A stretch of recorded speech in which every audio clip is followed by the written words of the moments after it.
When You Wish Upon a Star, Chapter 14. The Belmaggio household was an uneasy balance of laughter and sorrow as the family nibbled on leftover cake, made light-hearted digs at Ilaria's walk with Geppetto, and danced around the topic of Kia's departure. "Robbers tried to take our silverware," Illy recounted. She embroidered the truth with some extra details. "They had knives on them, and they were taller than bears. You should have seen their faces when I thwacked them on the head with the music stand." "So that explains why it's cracked," said Niccolo. "Maybe Mr. Tomanzo can repair it. You wouldn't mind a visit to Geppetto, I hear." Illy glanced while Mr. Belmaggio chuckled at his children. Mrs. Belmaggio was not in the mood for humor. "You're not eating, Kia," she observed. "It's rather early for such a feast," replied Chiara. "Nonsense! Here, you didn't take any of the almond cookies." Mrs. Belmaggio plucked her own cookies, toast, and sliced meats and piled them on Chiara's plate. "I packed you extra bread and cookies in your bag, too. There should be enough for a good week. Who knows what kind of food fairies eat, or if they have to eat at all. You don't forget your meals, my dove. 3 meals a day will keep your energy up and bring you sweet dreams." "I know, Mamma," said Kia softly. "Thank you." At last Mrs. Belmaggio put down her jam knife, her napkin trembling as she dabbed at her eyes and sniffed. "My sweet, sweet little girl. If it doesn't work out with the fairies, you come straight back, understood? You're always welcome home. All my children are. Remember that." Mrs. Belmaggio smiled, her pinched, sad smile. The one that told Chiara that her mother was secretly hoping she wouldn't find her place among the fairies, but felt awful about it. "It isn't farewell," Kia said, setting her fork down. "It's only a trial for a few months. I'll be back." "I know," replied her mother. Her voice quavered. "But it's the last time you'll be my Kia, my little dove that I raised for 18 years. Whether or not you take up a wand, you'll be different the next time we see you. And we'll be different to you." Mr. Belmaggio had been quiet during breakfast, but now his spectacles fogged. He wiped them on the bottom of his shirt, a habit Mrs. Belmaggio always fussed about but overlooked now. "This is not a path I could have predicted, Kia, but it is a path that has chosen you. No matter where it takes you, remember, home will be here." "I will, Papa," Kia whispered. It was nearly time, and the Belmaggios gathered in the blue room, their hearts never more sad and anxious and proud to hear the clock chime. Tears pooled in their parents' eyes, and Chiara was crying too. She turned to Niccolo. "Take care of Mama and Papa while I'm away. Make sure Papa doesn't lose his reading glasses. They're usually on top of his writing desk, and help Mama warm her milk simmer for 6 minutes." "I will," promised her brother. "Be good to Illy," said Chiara to her brother, hating how her words sounded so permanent and formal. "Don't fight too much." Last was Ilaria, and a lump formed in Kia's throat. Without saying anything, the two sisters hugged each other. Then Illy blurted, "How long will you be gone exactly? Will you write us?" Chiara didn't know the answer, and Illy never got a response because Agata had appeared. The older woman leaned against the clock as if she had been there all along. "The Violet Fairy!" Mr. and Mrs. Belmaggio exclaimed, bowing in respect. "No, no, none of that," said Agata, motioning for them to get up. "I am not a queen, not even a lady." She lifted herself from the clock. "As far for your question, Ilaria, correspondence between the fairy realm and Hesperia is not encouraged." "Why not?" Illy asked. Mrs. Belmaggio sent a warning look at her younger daughter, but Agata didn't mind the question. "Over the years we found that it is best for our initiates to focus on their lessons rather than have one foot at home and one foot in the fairy realm. Chiara will have until the winter to complete her training. 5 months. 5 months means she'll be back by my birthday," said Ilaria, making the calculations aloud. "What happens after that?" "Then she will have a week at home to make up her mind. Either Chiara becomes a full-fledged fairy, or she returns home to a life she led before." "What happens if she stays?" Mrs. Belmaggio took Ilaria's arm, urging her to be quiet. For once, Illy obeyed, but her face twisted into a frown. "All will be explained in due time," Agata promised. She turned to Kia. "You've packed?" "Yes," was all Chiara could say. "If you are ready, will you come with me?" "If I'm ready." Chiara wasn't sure she'll ever be ready. It was the heaviest step she ever took to reach Agata's side. She pivoted slowly so she could face her parents, her brother, her sister. "Goodbye," she mouthed so quietly the sound barely came out. Agata waved her wand in a gentle air, and a soft, silvery light enveloped them. "Don't forget us," Illy called after her. "Don't forget to come back for my birthday." Kia's throat tightened, and as she nodded, she felt the weight in her stomach anchoring her to home. In a flash, she left behind the only life she had ever known. They were flying. Kiara could hardly believe it, but the rush in her stomach did not lie. The clouds were closer than she had ever seen before. They drifted by in a stream of white, and she could reach out and touch. When she looked down, her home was a yellow dot against a cluster of brown and red roofs, and a patchwork of field and pastures, a pool of sea, and then a lining of mountains. All too soon, the town she'd known all her life became smaller and smaller until it was smaller than her thumbnail, and then it disappeared altogether. They pierced the clouds and made deep into the sky. This was where the light became a gauzy cloak over Kiara's vision, and she had to close her eyes. The rush in her stomach returned, accelerating as they soared higher and higher, but then Kiara finally opened her eyes again. It was over. Her feet touched upon ground, and a cloud of silvery dust bloomed up to her waist. Her clothes shimmered, and the checkered cotton dress she was wearing became an elegant white gown with a silver cord around her waist. "Your apprentice gown," explained Agata. She gestured ahead. "Welcome to the Wishing Star." Before her was a village not unlike Pariva, only every cottage was a different color. Rose, violet, mahogany, marigold, burgundy, magenta, and pearl. Even the flowers in the gardens matched the colors of the houses, and trees made of gold and copper and silver lining the shimmering streets. In the center was a house made of crystal, its windows stained with hearts of every color in the town. As soon as her gaze fell upon the house, its door opened, and over a dozen of fairies filed outside, each wearing a warm smile. "Welcome, Kiara," greeted the first fairy. Kia recognized her immediately as one of the 3 fairies in the center of Pariva.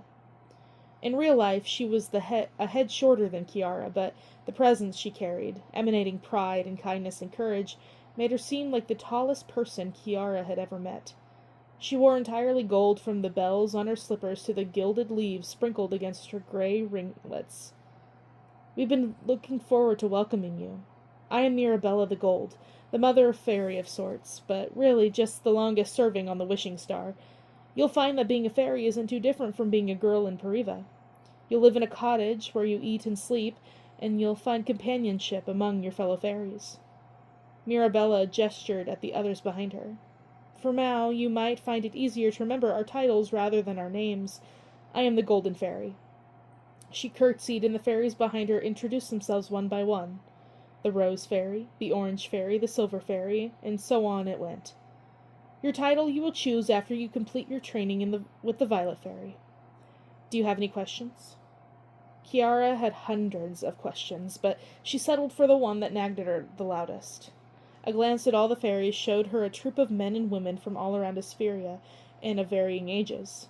Yet all of them had an ancientness about their eyes, as if they had been in the Wishing Star for many, many years.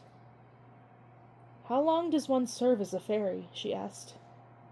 "While you reside on the Wishing Star, time shall pass differently for you," replied Mirabella.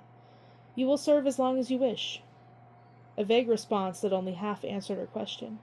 Yet judging from the firmness of Mirabella's tone, Kiara wouldn't get any more explanation from the head fairy. At least not right now. "And each fairy is represented by a color?" Kiara asked. "My favorite color was always violet," Agata said, "and Mirabella's gold. They started off as nicknames, but they seem to have stuck." Perry, the orange fairy, stepped forward and offered her a friendly grin. "Blue is available, in case you were wondering. Agata told us it was your favorite. We sense the color has been waiting for you." Kiara was touched. "Thank you." Perry picked up the hoard of books floating at his side, and his smile widened. "If you have any other questions, always feel free to find me in the archives.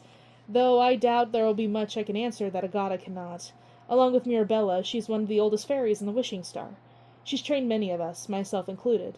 You'll be in capable hands." "Thank you," said Kiara. Perry smiled amiably. "I was in your shoes once, nervous and uncertain what would happen. I'll warn you that our duties are many, and the work can be heavy and non-stop, but nothing will make your heart fuller than to see the changes that you will make in each life." The words did warm Chiara, and she smiled back. "A wonderful welcome," Mirabella clapped. The rest of us will depart for Asperia, but Agata will give you a tour of the Wishing Star. We look forward to getting to know you, Chiara Belmaggio." One by one, the fairies wished her well on their first day. Then they lifted their wands, identical silver rods with pointed stars at the tip, and disappeared, leaving Agata and Chiara alone on the Wishing Star. "Well, short and sweet as always," her mentor remarked. "You'll find we don't waste time around here. One of my favorite things about being a fairy." Agata snapped her fingers, and every lamp along the road lit. Chiara stared in wonderment, but Agata had already begun strolling down the starlit road. "Hurry, hurry," the Violet Fairy trilled. "We have much material to cover, and I have to show you your house." "My house?" Chiara dashed after the Violet Fairy, marveling at how each step on the silvery road emitted a note from her favorite song. "Our tour will be short," said Agata, "because there isn't that much to see. We spend most of our time in Asperia doing field work, responding to distress calls and granting wishes. Your time on the Wishing Star will either be to rest, eat, research, or consult your fellow fairies." Agata pointed at the crystal building at the center of the Wishing Star. It looked like a modest castle, with 2 towers on either side and the spires that changed color every time Chiara blinked. "That's the Star Center," said Agata. "When the bell on the tallest spire chimes, it's a call for an official meeting. It's where we meet for official business, and where you may access the archives. I myself go every morning. The archives hold records for what every fairy has done during their tenure, and it's where you may research should you have questions about any person in Asperia. Once you have your wand, you'll be able to ring that bell on the top spire there." Chiara looked up, spying a crystal bell that hung suspended over the rest of the building. "Chime once if you need guidance from a fellow fairy. Chime thrice if you're in a pickle, and every fairy available will find you no matter where they are." "What sort of emergencies might a fairy encounter?" Chiara asked. "Now that is a question best answered while on the job," said Agata. "But I'll say that we are not without enemies, Chiara. Oh, don't look so agitated. Come, let's continue with the happier things. Look, there's Mirabella's wishing well." "Wishing well?" "Every fairy has one on their cottage grounds," explained Agata, circling Mirabella's. She motioned for Chiara to come closer. "From it you may see wishes that are being made in Asperia." Agata pointed her wand at the sparkling waters within. "How high its waters flow reveal how much magic you currently have on Earth. Magic is limited, you see. It buds from bravery, kindness, and nobleness of heart. So the more we spread love, the more magic we have to continue our work. It's rather a sympathetic cycle, I like to think. Just make sure not to overexert yourself." They moved on toward a cottage behind the brook of pink water and trees with marbled leaves and star-shaped fruit. Chiara couldn't stop staring at the otherworldly garden, so much that she barely paid attention as Agata approached an empty field to their right. "This will be your new home," the Violet Fairy said, waving at the lot. "My home?" Chiara blinked. "But it's—" Agata's mouth twitched with humor, and from behind her back she waved her wand in a grand circle. Before Chiara's eyes, a cottage sprang from the ground, with a pale blue door and windows with painted doves. "Oh my!" Kia exclaimed. Inside, the cottage was sparsely furnished, with 4 wooden chairs covered in blue cotton cushions, a table with hearts carved along the edges, an oven that smelled like chocolate and cherries, and a harpsichord on the corner by the window. But it was everything Chiara could have dreamt of, a home of her own. "This spot is one of my favorites," Agata narrated. "Absolutely lovely. Look there, there's a view of the Silver Brook, and in the mornings the moon crickets sing most beautifully." Chiara inhaled. All the smells she had loved most from the home. The wild grass, the pine cones from the trees, the fresh loaves Papa baked before dawn, the musty parchment from Illy's music paper. They flooded her nostrils all at once, as if she brought them with her.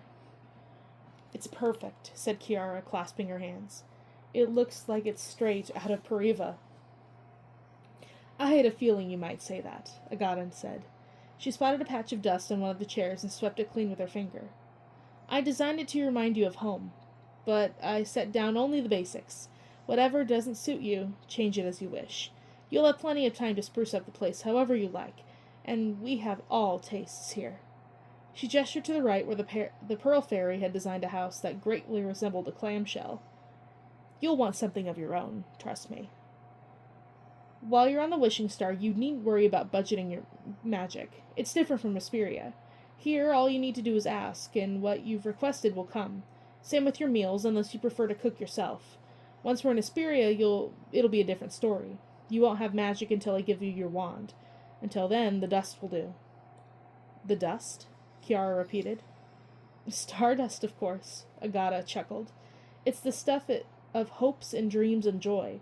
The whole house was made of it, and some goes into your magic, too. Go on, try it. Ask for something." I wish for a cup of juice, please," said Kiara slowly. She wasn't sure to whom to address her request. "Orange with a hint of lemon, like Niccolo makes." To her astonishment, a cup of juice appeared in her hands. "Stars, Kia. You haven't conjured a ghost." Agata laughed as Kia jumped, startled. "Try it." Taking a breath to calm herself, Kiara tipped the cup to her lips. Tart and sweet. Her eyes misted, and she had set the juice down on the table before she dropped it. "Just like my brother makes. It's delicious." "Of course it is." The cup suddenly weighed like lead, and Kiara couldn't take another sip. She'd only been gone from home a few hours, and already she missed her family fiercely. Agata touched her shoulder. "It'll get easier, Kia. Every day. Are you ready for your first lesson, or do you want to rest and finish unpacking?" Kiara had forgotten about the bundle of belongings she'd brought with her. She didn't have much. Some sheet music, the quilt her grandmother had made her long ago, a few small paintings, the dove Geppetto had carved her, and the food her mother had packed. "I'm ready to learn." The Violet Fairy led her to a door with a silver knob, shaped like a star. The door led to Kiara's wishing well in the garden. As soon as she came near, a pale blue light fanned from the well, and in the light emerged a map of Asperia. "Once you receive your wand," said Agata, "this map will show you the area that you have been assigned to observe. But for now—" She clapped, and thousands of golden dots appeared on the map. "What are those?" "A gold light indicates people who have made a wish recently. Their duty will be to listen to each one and to deem whether or not they are worthy of your attention and magic." "There are so many!" Agata chuckled. The life of a fairy is a busy one. Kia folded her arms over the lip of the well, studying the gold lights. "How will I know whether a wish is worthy to my attention?" "That is tricky," Agata admitted. "There are many kinds of wishes, selfless ones, selfish ones, and all sorts in between. You'll hear people asking all the time to become richer, cleverer, or more beautiful. You'll hear couples wishing to have a child, widowers wishing to find love again, and children wishing that their parents' business would improve. All of them we listen to, but we tend to listen most closely to the wishes that come from the heart." "Then we grant their wish," said Kiara. "To an extent," allowed Agata. "You'll find it's best not to grant someone's wish in its entirety. Take your sister, for instance, Ilaria. She wants to be a famous opera singer, doesn't she?" It shouldn't have surprised Kiara that the Violet Fairy knew. "Yes." "Has she asked you to help her on that journey?" "No." That seemed to surprise Agata. "Well, she might be in the future, and if she does— Firstly, it cannot be you, Kiara. Fairies are not permitted to consider the wishes of anyone they used to know. Secondly, if another fairy were to help her, it wouldn't be by granting her fame or even admission into the conservatory. That would be unfair, you see. We would simply give her the tools to use as she already has. Her voice, her charm, her ambition, to the highest of her ability." "What sort of tools?" "A train ticket to Valen, for instance," said Agata, sensibly. "A coat so she wouldn't catch cold during the winter months. Mittens and a hat, too. Perhaps a bottle that never runs out of water. Or for a touch of magic. Singers need to stay hydrated, or so I'm told." Illy would have wrinkled her nose and said, "That's all." Kiara merely blinked. "A train ticket and winter clothes? What, do you think we'd give her a ball gown covered in rubies and have butterflies fly out of her sleeves whenever she sings?" Laughing, Agata shook her head. "You've been reading too many fairy tales. These stories are fluff made for the romantics. We mostly give a nudge in the right direction." She paused. "But every now and then, we do encounter a situation that deserves special attention. That would be when you consult with your fellow fairies." "I see," mused Kiara. "What about wishes we don't listen to?" "We listen to every wish, but we never respond to wishes that intend ill harm toward another. Those are wicked, and we do not pay them any heed." "Why listen to them, then?" Agata's voice went tight. "Because there are other fairies who dwell in the arena of evil, and it is our duty to undo as much of the damage that they cause as possible." Upon Kia's look of confusion, Agata went on. "We call them the Heartless. They're led by Amaral the Grey and Larissa the Green. They and their kind specialize in fostering wickedness and envy, wrath and hatred. They take the seeds of a malevolent thought and plant it in a human's heart, nurturing it until the heart turns rotten." Kiara did not like the sound of Amaral and Larissa. "Why would they do that?" "Excellent question," Agata said, leaning forward. "Just as we fairies gain power from the joy we bring, the Heartless gain strength from the misery they sow. Once we begin our lessons, you'll find it can be challenging to encourage people to be kind to one another, or to bring joy when there's pain, sadness. In those cases, it's far easier to do the opposite, to plant seeds of misunderstanding and cause people to be angry and cruel to one another." Agata grimaced.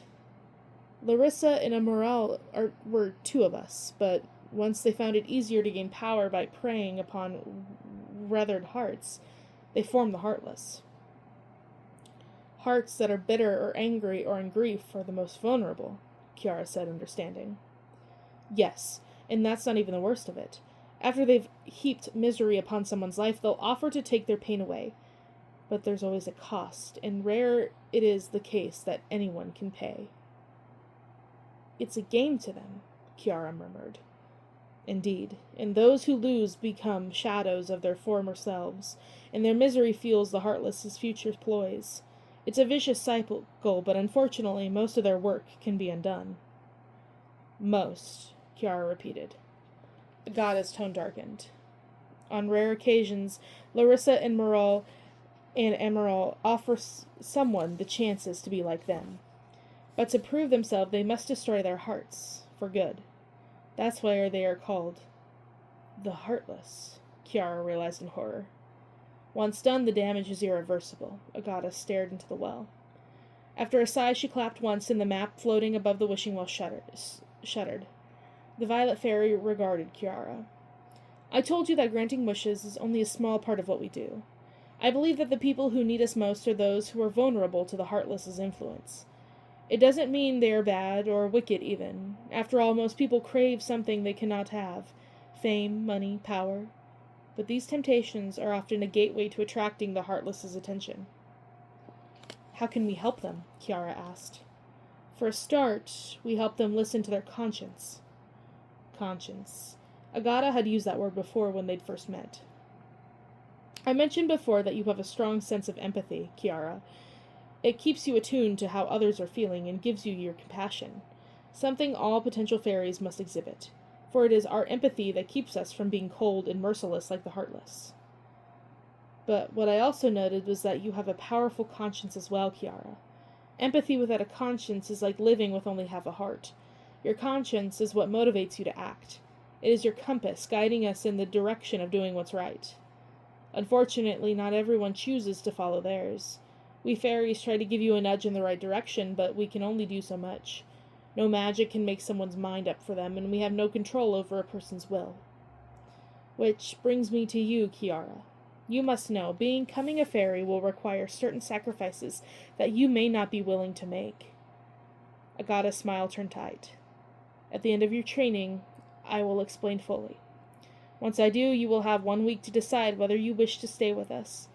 When that time comes, there is no right or wrong answer, no good or bad decision. Listen to your heart and make your decision without any regrets. Understood?" "Yes." But as Agata continued with the lesson, Kiara's thoughts were full of wishes and questions and broken hearts.